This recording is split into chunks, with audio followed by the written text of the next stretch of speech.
Tawang-tawang babae.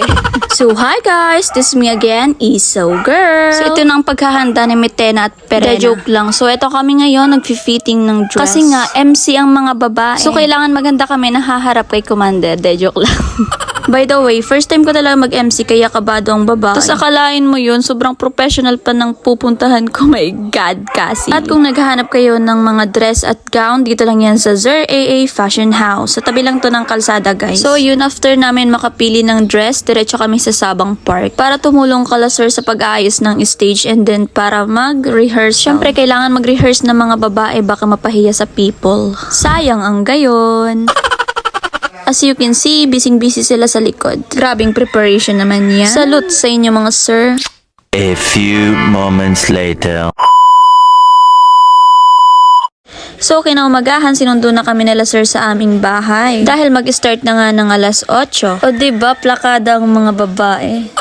So, gaganapin nga namin ngayong araw ang closing ceremony ng Community Action for Resilience and Emergency Support CARES Training na dinaluhan ng Battalion Commander na si Lieutenant Colonel Albert D. Balatbat at ang Battalion Commander ng 22nd Infantry Battalion na si Lieutenant Colonel Erman Ryan C. De Lupe at sa Police Lieutenant Colonel ng Bulan na si Sir Barry Gib T. Zurilla at sa lahat ng special guests, thank you so much. So ayun, pakatapos namin magpa-welcome kala sir, dito na kami nagtambay sa backstage. Uminom muna kami ng tubig tsaka kakunting ribisco kasi wala pa talaga kaming almusal. Inuna ba naman yung pagmi-makeup ng mga babae?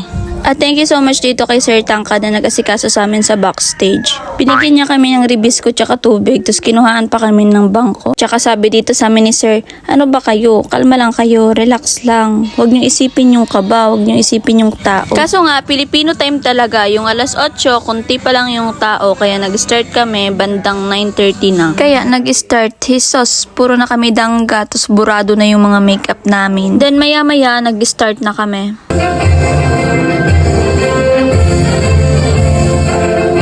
At dahil hindi nakadalo si Police Lieutenant Colonel Barry Gib T. Zurilla, nagpadala na lang siya ng representative para sa kanyang opening message. Sa pagharap, unwavering commitment to public service.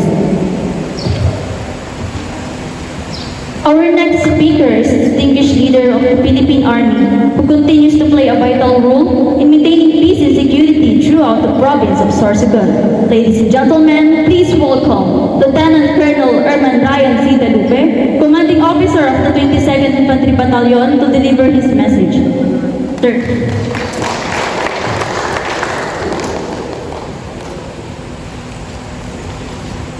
Sa ating butihing Mayor, Honorable Romeo A. Codola, represented by Honorable Excel Soniega, Private Secretary to Full storage man cellphone mo. Tapos na!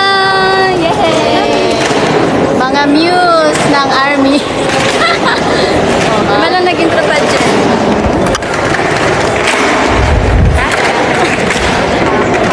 Yehey! Saya-saya na. Siyempre, natapos din na iraos namin ng walang pagkakamali. Kaya napatoktik ang mga babae. Sige na guys, thank you so much. Hanggang dito na lang aking video.